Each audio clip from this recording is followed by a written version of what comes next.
So we're here. I'm presenting tonight to you what I'm deeming the SMART budget for the fiscal year of 2017. And there's a reason why we call it SMART. And we're calling it SMART because it's specific, it's measurable, it's attainable, it's realistic, and it's timely. It's specific because it's absolutely down to the nitty-gritty. To the average taxpayer, the question, what does this mean to me, is answered loud and clear. And we'll see that in towards the end of the presentation. It's measurable because it is absolutely responsible. There's no gimmicks, there's no one-time revenues in this budget. It's attainable. It's attainable and achievable because it's balanced and it's real. It's using real numbers. It's realistic.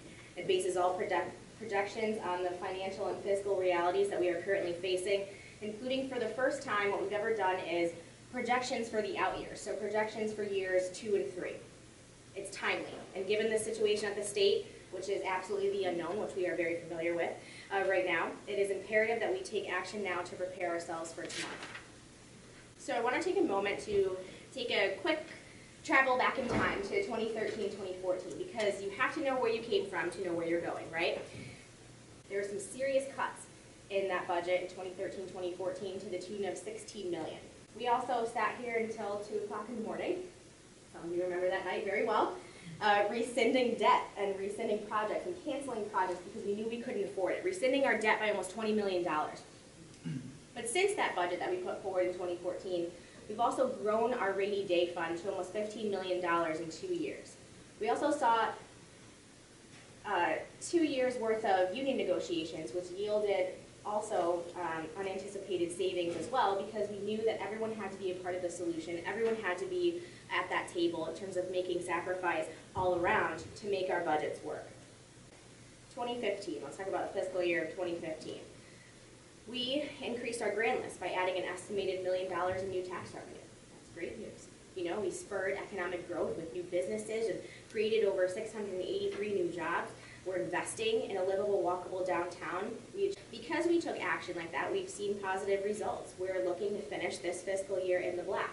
Might not be by much, but it's certainly that black counts. You know, we're building on our rainy day fund. We've seen that slight growth in the grand list. We received the bond rating again, an upgrade again to an A+. These are things that are unprecedented, but it's proof that we're doing absolutely everything right. We couldn't be doing anything better. I've said this numerous times, we're stable, but we're definitely not out of the woods financially. The fiscal year 17, the SMART budget has no gimmicks, no one-time revenues. It's absolutely realistic, given the fiscal realities that we face. We have cuts, but we're also realizing, seeing the results of savings based off of structural changes that we have made in the past. So we're cutting in savings to make sure every tax dollar is spent wisely. You know, it's absolutely relevant for the needs of our community. How did we do that? Look, we didn't fill vacancies. We saw energy savings. We've got pension savings. We've got healthcare and insurance premiums that have been reduced because of our union negotiations. We're not necessarily, you know, cutting. We're already at bare bones. You know, if we eliminate one more position, that means there's some type of city service that you aren't going to get that will probably affect you at some day, and you're more than likely not going to be happy about that. There is a small tax increase, and I will say that not with a smile on my face, but there's a small tax increase. In times of fiscal uncertainty at the state, we have to plan ahead for the state unknowns and not dip into that reserves, because we know that at the end of the day, 2 and 3 years from now, we're going to have to dip into that. We're not going to have a choice.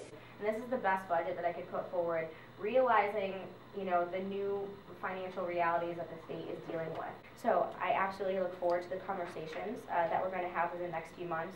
I'm 110% confident that this is the right direction that the city has to take to keep us on a good path, to keep us sustainable for years to come. And I just need to bring to everybody's attention, you have to be aware. And be aware that tough decisions need to keep coming. Those structural changes are going to have to keep coming. We're going to have to completely rethink the way that we operate our government. We're going to have to get creative in future years. But for now, we're good. And I hope that, you know, you're in good hands. So, thank you.